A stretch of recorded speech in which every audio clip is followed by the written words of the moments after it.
Subscribe to my channel and hit the bell icon so you never miss any video from my channel. पाले जब जिस्म की इतनी अहमियत है, मैं जिस्म की तरबियत के लिए अगर दिल का मरीज हूँ, शुगर का मरीज हूँ, मौलाना किस डॉक्टर को दिखाऊं जो सबसे प्रोफेशनल उसके पास, मैं जिस्म के लिए इवन 1% रिस्क नहीं लेता। इतनी मोहब्बत है इस जिस्म से। अच्छा डॉक्टर हो, कहीं आंख का गलत ऑपरेशन न कर दे, कहीं दिल का गलत ऑपरेशन न कर दे, पैसा होगा बेस्ट हॉस्पिटल में जाऊंगा, और पैसा होगा फौरन चला जाऊंगा, क्योंकि जिस्म की कीमत को मैं जानता हूं। मटीरियलिस्ट मेरा वजूद है, लेकिन जो रूह अल्लाह ने तुझे अता की इतनी सस्ती कि मैंने हर एरे गैरे को अपना इमाम मान लिया। इसकी तरबियत के लिए मैं किस को चुन रहा हूं? तो मैंने कहा था अगर आंख खराब हो जाए तो मैं किसी ऐसे डॉक्टर के पास ले जाऊं जो खुद अंधा हो, सर पे बाल नहीं और किसी बाल लगवाने के लिए ऐसे डॉक्टर के पास ले जाऊं जो खुद गंजा हो। कहोगे ये मेरे बाल क्या लगाएगा जिसने अपना इलाज नहीं किया। इतनी अकल तो है ना। तो रूह की बीमारी है बुग़्ज़, रूह की बीमारी है कुफ्र, रूह की बीमारी है शिर्क, रूह की बीमारी है बुत परस्ती, रूह की बीमारी है शराब का पीना। तो ये बताओ जब रूह का इलाज करना है तो तुम किसी ऐसे डॉक्टर के पास क्यों जाते हो जो खुद बुत परस्त रहा हो? ऐसे डॉक्टर को तलाश करो जिसने जिंदगी में किसी बुत के सामने सर न झुकाया। दलील में देता हूं, इकरार तेरा वजूद करेगा। हर सहाबी के सामने रजी अल्लाह लगता, अली के सामने करम अल्लाह वजहू लगता। जब पूछा अली को करम अल्लाह का, सब के सर बुतों के सामने झुके थे, ये वाहिद सर है जिसने कभी बुतों को सजदा नहीं किया।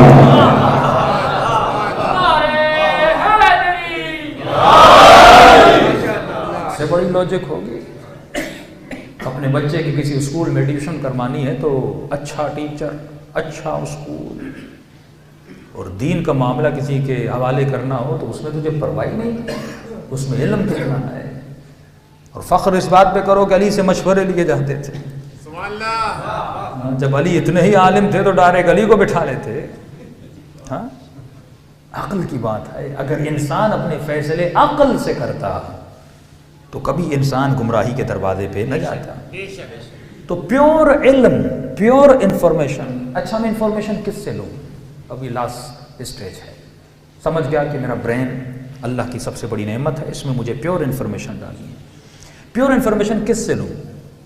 अगर मुझसे लोगे, मुझ में भी खता का इम्कान है। दुनिया का बेहतरीन साइंसदान भी हो, आप कहोगे नहीं, उसमें खता का इम्कान है। प्योर इंफॉर्मेशन जिससे मेरे जिस्म और मेरे रूह को फायदा हो, वो है इल्म वही परवरदिगार आज़म, खुदावंदी इल्म। मसलन कुरान प्योर इंफॉर्मेशन।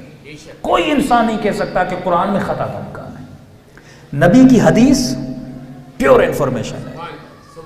कोई नहीं कह सकता कि नबी के इल्म में खता और वहम का इम्कान है। इन हुवा इल्ला वह्युन यूहा, क्योंकि उसका इल्म भी वही खुदा से मुत्तसिल है। यहां तक तो बात क्लियर है। अब मुझे अगर इंफॉर्मेशन लेनी है तो किससे लेनी है? क्योंकि वास्ते फैज़ इलाही अगर कोई जमीन पर है तो वजूद मुस्तफ़ा है, वजूद रसूल है, जो मुझे ऐसी इंफॉर्मेशन दे सकता है जिसमें जर्रा बराबर शक और खता का इम्कान नहीं है, जो इलाही इंफॉर्मेशन का मादन है, जो इलाही डेटा का सबसे बड़ा डेटाबेस है, जिसके वजूद से मैं कोई चीज डाउनलोड कर सकता हूं और अपने कंप्यूटर में अपलोड कर सकता हूं। यानी सारे सॉफ्टवेयर वहां से उतारूं और अपने ब्रेन में इंस्टॉल करता जाऊं। तो प्योर इल्म अगर मुझे कहीं से मिल सकता है वो ज़ात मुस्तफ़ा से है। उसी की ज़ात है जहां से इल्म मिल सकता है। लेकिन एक लॉजिकल बात है, नबी कितने साल रहेंगे?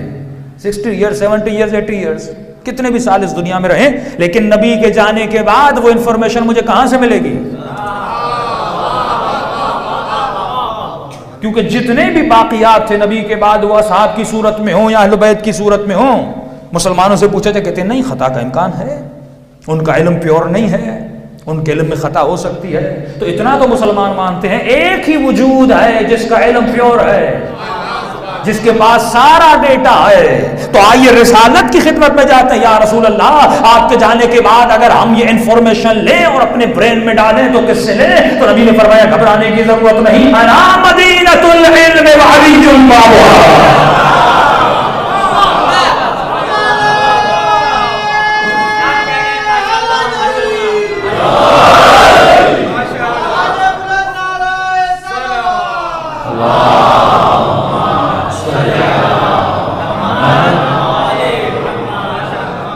شہر علم ہوں، سٹی آف انفارمیشن. سارا ڈیٹا میرے پاس ہے، کائنات کی انفارمیشن میرے پاس ہے، اس وجود کو کیسے چلنا ہے، پنپنا ہے، بڑھنا ہے، سب کچھ میرے پاس ہے. وعلی بابها. تمام تر اہل سنت مانتے ہیں. کوئی مسلمان کا ایک فرقہ بھی نہیں جو کہے کہ حدیث غلط ہے. لیکن وہ مولا علی کا جملہ، جو جانے پر اس پہ عمل نہ کرے اس سے بڑا کوئی بے وقوف نہیں ہے. عقل مندی کی نشانی ہے کہ نبی جب کہہ کر گئے دروازہ علی ہے تو تم کسی اور دروازے پہ کیوں جا رہے ہو؟ یہ صریحاً مخالفت نبی، یہ خلاف عقل ہے. جب بتا کے جا رہے ہیں تجھے فیک انفارمیشن میں کہیں ادھر ادھر سے.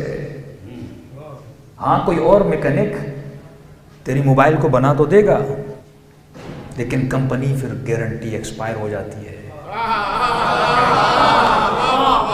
تم علی کے علاوہ کسی اور در پہ جاؤ گے، علم تو مل جائے گا پر جنت کی گارنٹی پھر ایکسپائر ہو جاتی ہے. یہی وہ دروازہ ہے جہاں سے علم ملے گا. میری غرض نہیں کون دیوار بنا کون چھت بنا، لیکن در تو ایک ہی ہے جس کا نام علی ہے. اور جو در سے جاتا ہے وہ شریف ہوتا ہے، جو دیواروں سے جاتا ہے وہ چور ہوتا ہے. تو انسان اپنے ذہن میں پیور انفارمیشن ڈالو. جو در علی ابن ابی طالب کا در ہے. اور تعجب ہے کہ انسان قرآن پڑھے. تبھی فرمایا نا کہ قرآن پڑھتے ہیں لیکن بعض لوگوں پر قرآن لعنت بھیجتا ہے. کیوں؟ کیونکہ یہ پڑھ رہا ہوتا ہے سمن بکمن عمیون. یہ خدا کے تانے ہیں. کہیں پہ خدا گالی بھی دیتا ہے، کہیں پہ کسی کو زنیم بولتا ہے، کہیں پہ کسی کو حمار بولتا ہے. یہ گدھے ہیں. اللہ کی گالی گالی نہیں ہوتی، وہ حقیقت ہوتی ہے. کہ خدا طنز نہیں کرتا، جو کہتا ہے وہ ہوتا ہے. کاسم بکمن عمیون، اندھے بہرے گونگے. خدا یہ بول تو رہا ہے پر تو اسے گونگا کیوں کہہ رہا ہے؟ خدا یہ دیکھ تو رہا ہے پر تو اسے اندھا کیوں کہہ رہا ہے؟ خدا یہ سن تو رہا ہے پر تو اسے بہرا کیوں کہہ رہا ہے؟ کہاں سن رہا ہے پر وہ نہیں سن رہا جو میں سنانا چاہتا ہوں. دیکھ تو رہا ہے پر وہ نہیں دیکھ رہا جو میں دکھانا چاہتا ہوں. بول تو رہا ہے پر وہ نہیں بول رہا جو میں بلوانا چاہتا ہوں. اس کا مطلب قرآن پڑھ رہا لیکن اس قرآن پہ عمل نہیں کر رہا. بالکل میں نے مثال دی تھی اس طرح ایک ڈاکٹر آپ کو کہ سگریٹ نہ پیے نقصان دے، اور رات کو جاؤ دیکھو خود ہی ڈاکٹر سگریٹ پی رہا ہے. تو مولا علی سے بے عقل کہتے ہیں، جاہل نہیں کہتے. علم رکھتا ہے پر اپنے علم پہ عمل نہیں کر رہا، یہ بے عقل ہے. جسے پتا ہو کہ یہ چیز نقصان دہ پر کر رہا ہو، علی کی نگاہ میں وہ بے عقل انسان ہے. ایسی بے عقلیاں ہم بہت کرتے ہیں جس سے خطرناک ترین حدیث رسول خدا کی، یعنی کچھ ایسی چیزیں نا جس میں ریورس کا امکان ہوتا ہے. بس انسان نے گناہ کیے، جناب حر نے خطائیں کی ہوں گی، لیکن جب ریورس میں امام حسین کے پاس آئے تو جنتی بن گیا. ہاں لیکن یہ برین کا جو معاملہ ہے اس میں خدا بڑا حساس ہے. میرے پانچویں امام محمد باقر